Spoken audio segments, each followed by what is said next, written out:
जय महाराज जी की सभी को। श्री आशुतोष महाराज जी के दिव्य वचन सतगुरु प्रदत्त दिव्य दृष्टि से एक जिज्ञासु अपने अंतःकरण में परमात्मा तत्व का प्रत्यक्ष साक्षात्कार करता है। सतगुरु प्रदत्त दिव्य दृष्टि से एक जिज्ञासु अपने अंतःकरण में परमात्म तत्व का प्रत्यक्ष साक्षात्कार करता है। इस ज्योतिर्मय आलोक में समस्त भ्रमों की कालिमा छट जाती है। फिर ईश्वर भ्रामक नहीं रहते, अपितु परम सत्य बनकर जीवन में अधिष्ठित हो जाते हैं। और आज का प्रखर प्रेरणा दृष्टांत, एक बार एक प्रसिद्ध कॉमेडियन ने नौसिखिए हास्य अभिनेता ने कहा, सर मैं भी आप ही की तरह प्रसिद्ध हास्य अभिनेता बनना चाहता हूँ, कृपया मुझे कुछ सूत्र दीजिए। उन्होंने कहा, नौजवान क्या तुम जोक्स चुटकुले लिख लेते हो?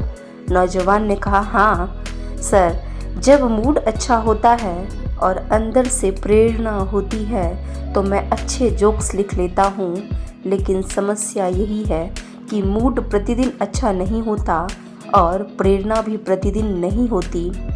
प्रसिद्ध कॉमेडियन ने कहा, अच्छा, कॉमेडियन बनने का एक ही तरीका है, अच्छे जोक्स लिखना। अच्छे जोक्स लिखने का एक ही तरीका है बहुत से बुरे जोक्स लिखना।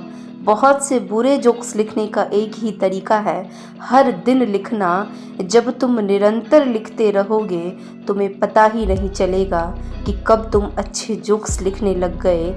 निरंतर प्रयास ही तुम्हें सफलता तक ले जाएगा। निरंतर प्रयास ही तुम्हें सफलता तक ले जाएगा।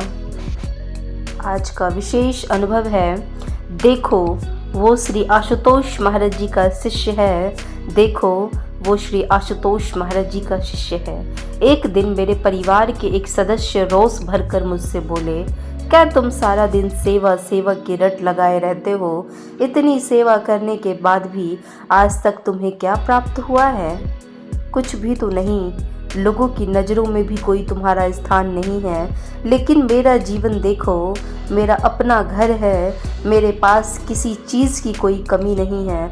लोग भी मुझे पसंद करते हैं और सारा संसार में मेरा अच्छा नाम है। और तुम वे बोलते रहे और मैं चुपचाप सुनता रहा।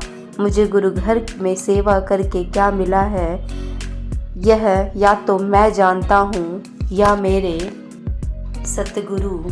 इस बात को लगभग एक सप्ताह बीत गया।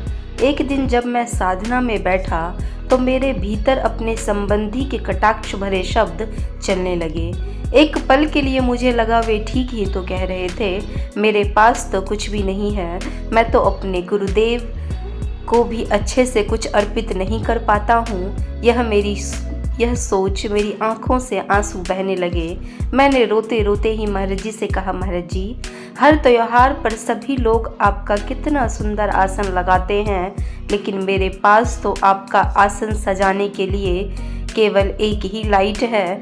मैं हर त्योहार पर केवल वह एक लाइट लगा देता हूँ। आपके इस सुदामा के पास आपको देने के लिए ज़्यादा कुछ नहीं है। आपके इस सुदामा के पास आपको देने के लिए ज़्यादा कुछ नहीं है। इतना कहते ही मैं ज़ोर ज़ोर से रोने लगा। मुझे रोता देखकर अनुभव में ही गुरु महाराज जी तुरंत अपने स्वरूप से बाहर आ गए और बड़े प्रेम से बोले, तुम रो क्यों रहे हो? क्या हुआ?